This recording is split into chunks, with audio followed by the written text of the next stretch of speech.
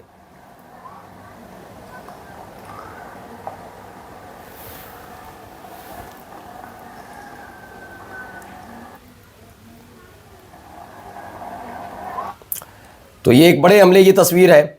अब ये सवाल है कि आखिरकार ये क्या काम करता है। क्लस्टर म्यूनिशंस जो है उन्हें इंटरसेप्ट क्यों नहीं किया जा सकता, तो उसे लेकर एक खबर है। खबर क्या है कि इसमें दावा है कि ईरान के क्लस्टर बमों को रोकना लगभग नामुमकिन क्यों है। एक सामान्य मिसाइल से हवाई रक्षा को सिर्फ एक समस्या हल करनी होती है, एक क्लस्टर बम से दर्जनों समस्याएं हो जाती हैं। मतलब अलग अलग तरीके से उसमें से म्यूनिशंस निकलते हैं।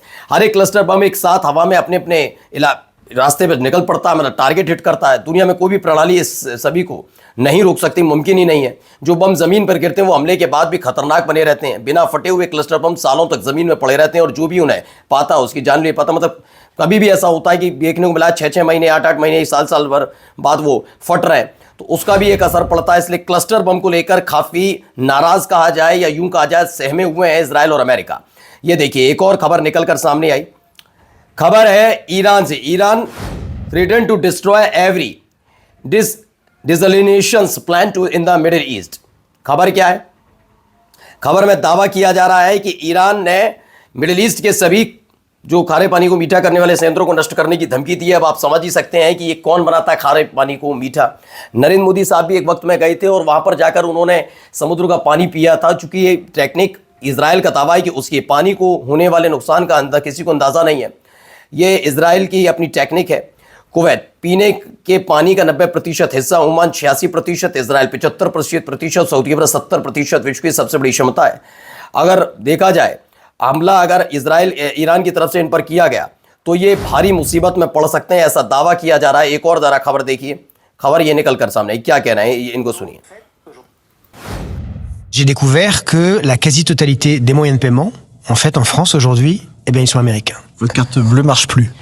Eh ben, elle a été déconnectée parce qu'en fait, les seules cartes que nous avons en France, ce sont des Visa et des Mastercard. Je peux plus commander sur Amazon, je ne peux plus... दो French जज हैं गोयू, इनको ICC issued the ICC warrant for Netanyahu के खिलाफ इन्होंने ICC warrant जारी किया। और अब क्या किया गया, इनका जो वीजा और मास्टर कार्ड है वो ब्लॉक कर दिया गया। इन्हें लगातार परेशान और प्रताड़ित किया जा रहा है। ये एक तरीका है, मतलब आप कितने ही नरसंहार करते रहिए, लोगों पर हमले करते रहिए, लेकिन आपको अगर आप जो हमले कर रहे हैं, जो परेशान कर रहे हैं, जो दुनिया को तबाही की तरफ ले जाना चाहते हैं, जो युद्ध छेड़ते हैं, उनके खिलाफ अगर कोई फैसला देंगे तो कैसे दबाया जाता है, डराया जाता है, आप इस खबर से अंदाजा लगा सकते हैं। चलिए और भी कई खबरें देखिए। ये भी एक खबर निकलकर सामने आई, कैसे अटैक हो रहा है।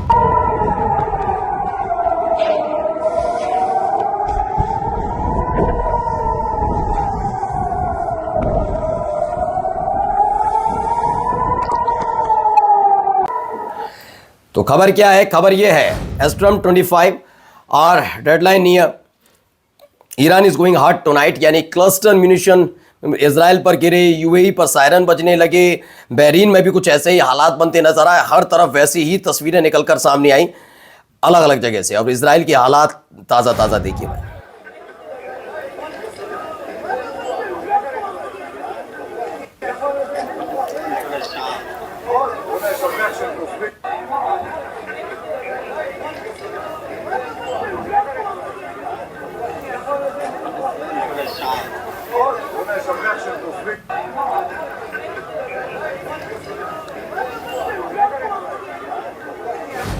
तो ईरान के मिसाइल हमले के बाद जो सेंट्रल इजराइल है और साउथ इजराइल है, दोनों ही जगह कई जगह इंपैक्ट देखने को मिला। शुरुआती जानकारी मुताबिक क्लस्टर वॉरहेड मिसाइल का इंपैक्ट देखा गया। कुछ जगहों पर नुकसान, कई मामलों में मलबा गिरा, सम्यूशन गिरने की रिपोर्ट है। रेस्क्यू टीमें संभावित प्रभावित इलाकों में पहुंची। क्लस्टर म्यूनिशन एयर डिफेंस के लिए बड़ी चुनौती माना जा रहा है, जो अभी मैंने आपको बताया भी, जैसे इंटरसेप्ट करने के बाद भी बड़े इलाके में वो असर डाल रहा है।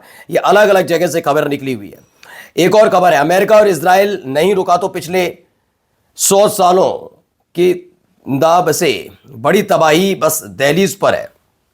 इस तबाही का सबसे बड़ा जिम्मेदार नेतन्याहू है, क्योंकि क्या air attack causes distraction blackout in Iran Khurmabad. Iran के खुरमाबाद में ये एक बड़ा हमला हुआ, ब्लैकआउट हुआ है वहां पर, ऐसा दावा किया जा रहा है कि वहां ब्लैकआउट हुआ। आगे देखिए एक और खबर, मैं एक के बाद एक अटैक की एक कुछ और तस्वीरें भी निकलकर सामने आई।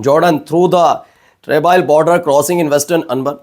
ये भी एक खबर निकल कर आई है सामने। और इसके साथ साथ जरा ये देखिए, Japanese stock market crashes 3.9% eight open. जैसे ही खुला जापान के मार्केट में भी असर पड़ता नजर आया, वहां पर भी कुछ ऐसी ही तबाही देखने को मिल रही। मतलब अगर उसके हिसाब से देखा जाए, वहीं Iran power plant already under attack. If is this in the case fasten your seat belt, यानी कि अगर ये हमला हुआ तो इसका बदला भी अब जल्द ही लिया जाएगा। नमस्कार। द लाइव टीवी, सच सबसे आगे।